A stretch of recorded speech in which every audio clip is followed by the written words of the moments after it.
Hi, it's Chef and Builder JD Pendleton. We're back inside in the kitchen today where I'm going to teach you how to can chicken stock. So come along and let's get started.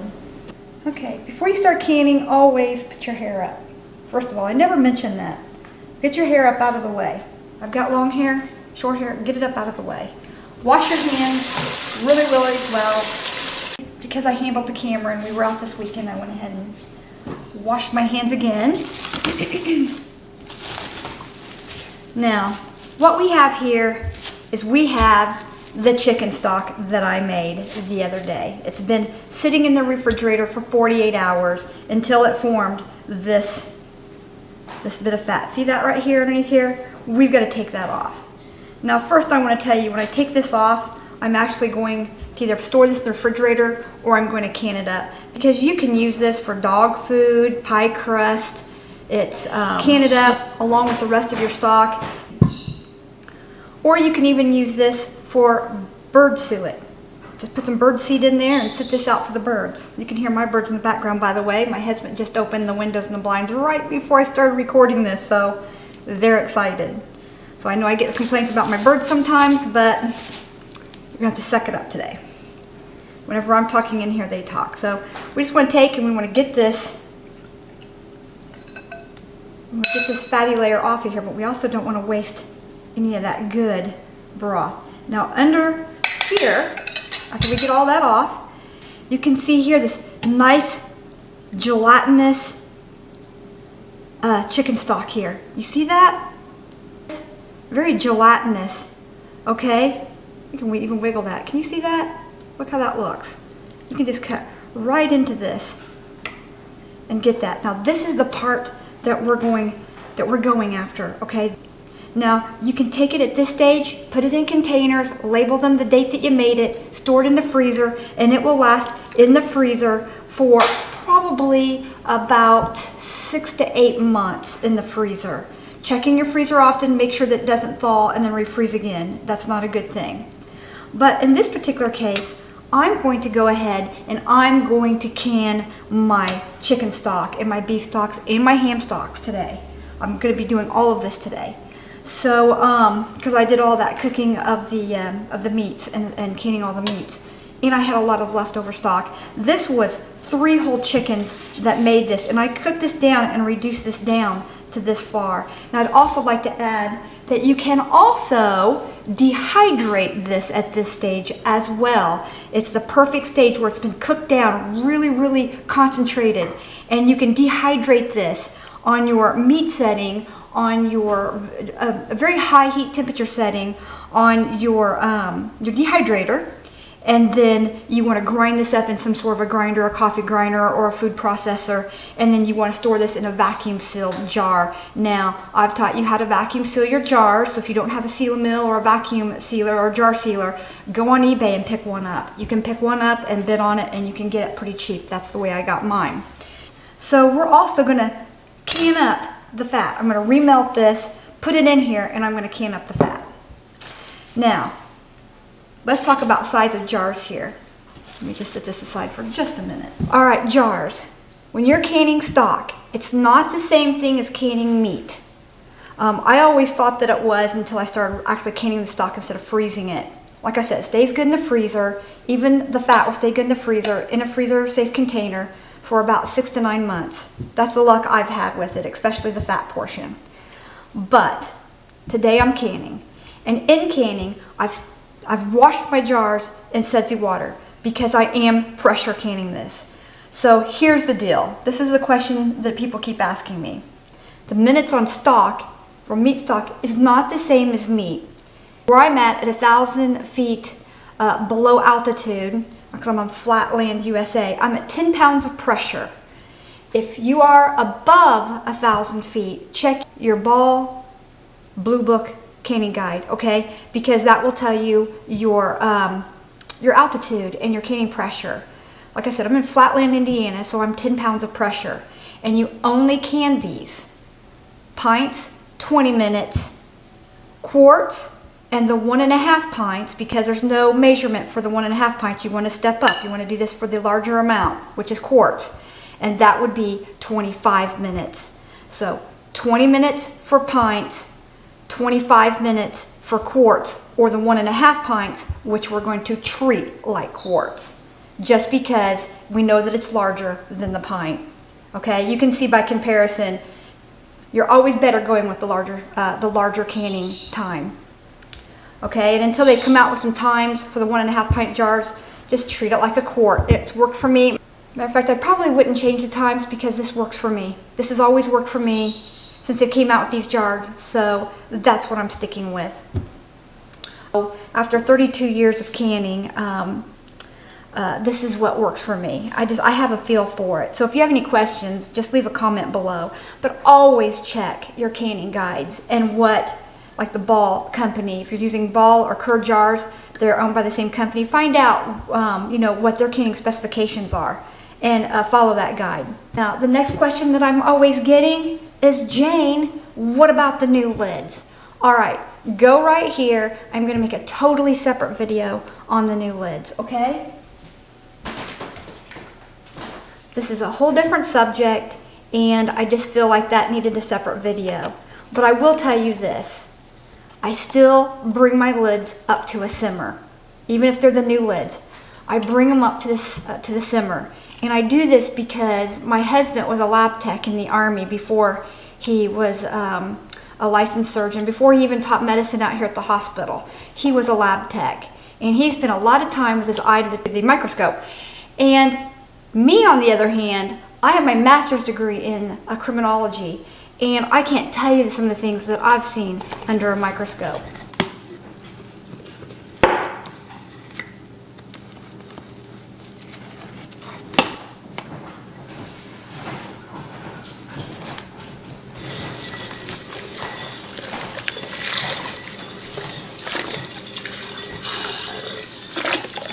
So anyway, we've reheated our chicken stock up here now. And we're just going to bring this up to a simmer, and then we're going to turn off the heat.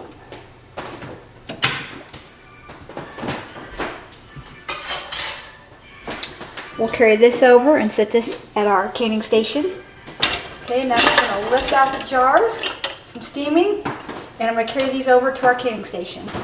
I did put a little bit of vinegar in the water to keep the jars clean, and now I'm just going to put in and sterilize my other utensils are done sterilizing. I'm just going to put these right here with my jars. Okay, and even though we've had this discussion about the lids, what did I tell you that I was going to do?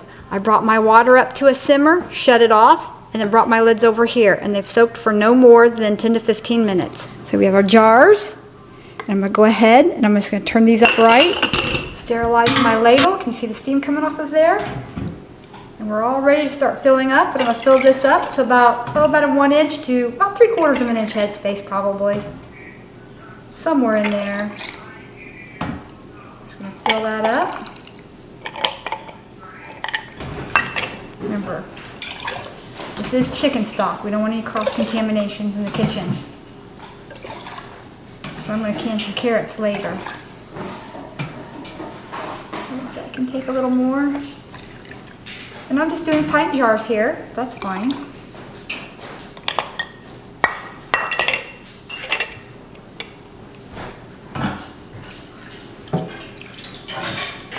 Remember, hot liquid, hot jars. Sterilize your jars, let them cool if you're going to cold pack something. Then you'll sterilize them either in the dishwasher. Some people say you don't have to sterilize when you're pressure canning. We just went over all that today. I always sterilize my jars. I never put that in question. And I just ran my stock through some really fine cotton.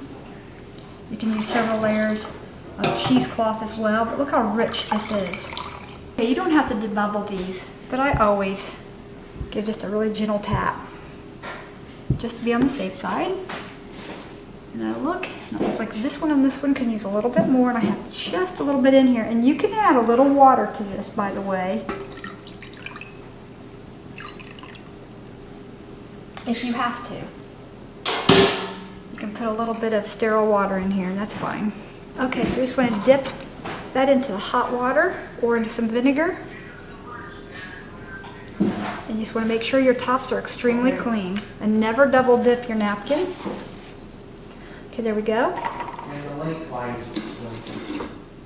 Now you all know my next trick. I always use my finger and check for any nips or cracks. Now's a good time to change out the jar before you go and can it if you see anything. Just going to take our tops. This tool is nice. It keeps you from touching the jars.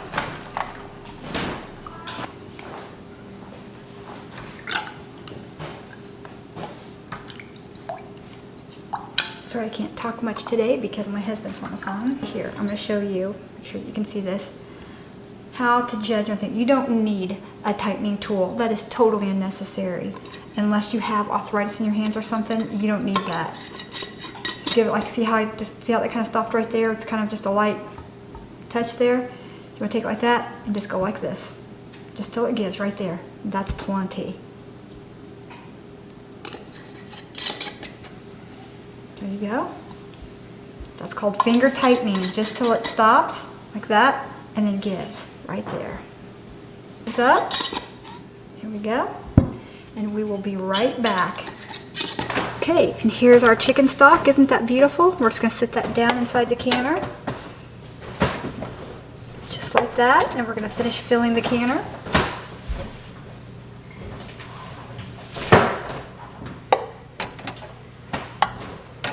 Now, when you're filling your canner up, you've got some lines along here on the side that has the words on the handle. At least on mine I do on my Presto canner. And you want to fill the water up just so it's about, when all the jars are in, they're going to be about halfway to 3/4 of the way up a pint jar and about halfway to 3/4 of the way up the quart jars when this is all said and done. And that's plenty of water. We're not water bath canning this for more than 25 minutes. There we go, that'll work. Might be a little too much. If you feel that you have too much in here,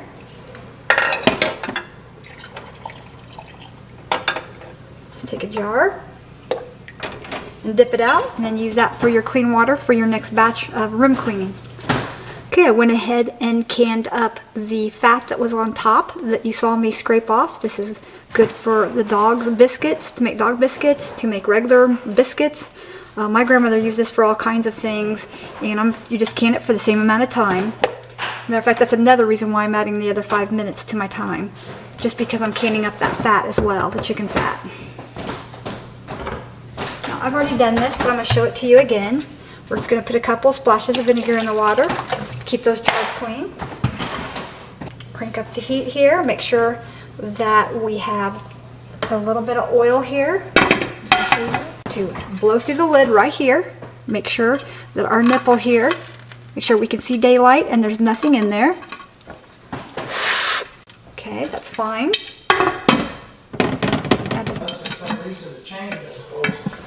Just a little bit of grapeseed oil here to my ring, just a little bit. You don't want much. And always keep an extra ring or two in your kitchen hidden somewhere, so you'll have an extra ring if you need it. You don't want to be caught with the ring not working and you need it. Now make sure your lock is working, and make sure that it faces up with this little lip right here, this little locking edge. See if you can see that. Let's turn you down. There we go. Now we're just going to line up our arrows right here. Oh, feel how good that turns? Feel that? Perfect. That's just right. Work it a few times. There we go. All right, we're going to crank up the heat when the steam starts coming out and we can really feel it. We're going to time that steam right here for 10 minutes. Then we're going to put on our 10-pound pressure gauge. I'm at 1,000 feet altitude or less. And make sure that your canner's not touching any of your back knobs. You don't want to melt anything. I am canning on a glass top cook stove. And I am canning with a flat bottom canner. And I think that's very important. And you want to make sure that your stovetop is very clean. You want to make sure that there's no sugar or anything like that on your stovetop when you're canning. The sugar and the dirt on a flat, on a smooth top surface, that can definitely be the thing that cracks your top. And this top right here is about $800 to replace, so we don't want to do that. When we're done canning, we're going to lift this up and carry it and put it onto another burner. We don't want to leave it on the burner, or it will continue to cook. Because glass tops, we all know, don't cool off like electric coil or gas stoves do once it's shut off. Okay, so we will see you back here when this is steaming. Okay, we've got our hand over here. We can hardly hold our hand there. It's got a lot of steam. I don't know if you can see that or not. Let's get you in a little bit closer here. I don't know if you can see all the steam or not. And we've set our time for 10 minutes. Remember, wait till it steams really good and hard. Then you know everything in the jars is boiling, and that's a good thing. I mean, I can hardly hold my hand over the top of that. About 11, 12 inches as close as I can get to that steam pipe. And you will notice right here that this piece right here is up. I'll show you that closer. See that little piece right there? The little lock there? That's up. Steaming. Okay, our 10 minutes for steaming is up. We're going to slip that on. And when it starts rocking, we're just going to make sure the heat's up. And when it starts rocking, we're going to adjust our heat down to where we keep a nice swing rock going. Make sure it doesn't stop. And we're going to time this for 25 minutes. And we'll see you back here then. Okay, she started rocking. Again, that's 10 pounds of pressure for 25 minutes. Because I had the fat tallow in there. Set my timer for the 25 minutes. Now I'm just going to come over here to my knob, and I'm just going to adjust this down just a little at a time. About 3.5 to 4 on my glass top keeps my thing rocking pretty steady. I know my stove pretty well. You just have to learn your stove.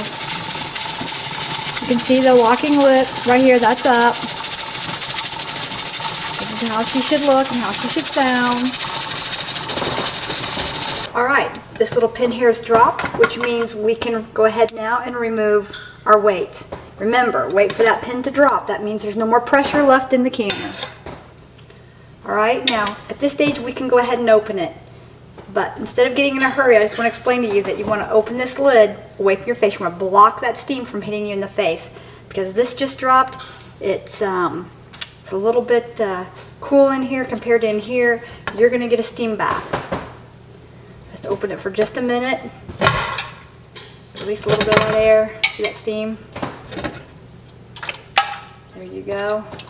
Open that away from you. Listen to it. And it's going to pop a lot because this is liquid. Okay.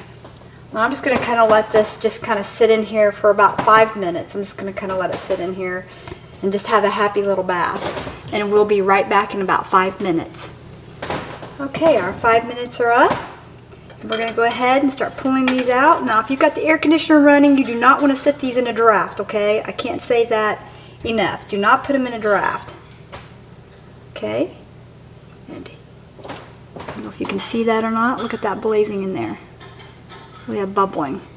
These sealed as soon as I open the lid.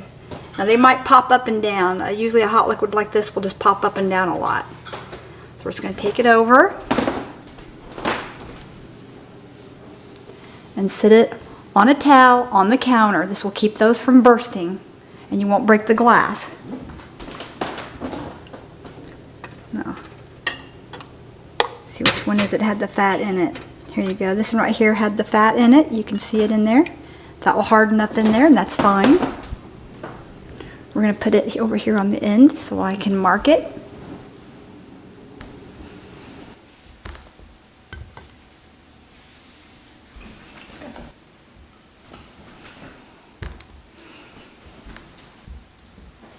Right, now here we have that beautiful, deep, rich chicken broth that we made. And you can't tell me you wouldn't want to serve this to your family. Low sodium, if any at all, and you don't even have to add it.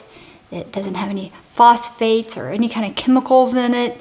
It's just straight up delicious vegetables and chicken broth. It's just wonderful stuff. And this is the stuff I serve to my family when they get sick and maybe they need some chicken noodle soup, or maybe if a recipe calls for a couple of cups of chicken broth. This is my go-to recipe. Again, go right here, right there, and find out how I make my chicken and beef stocks. And join my channel. Be sure and hit the subscribe button. We'd love to have you. And we hope that you have many blessings this week. We really do. Enjoy.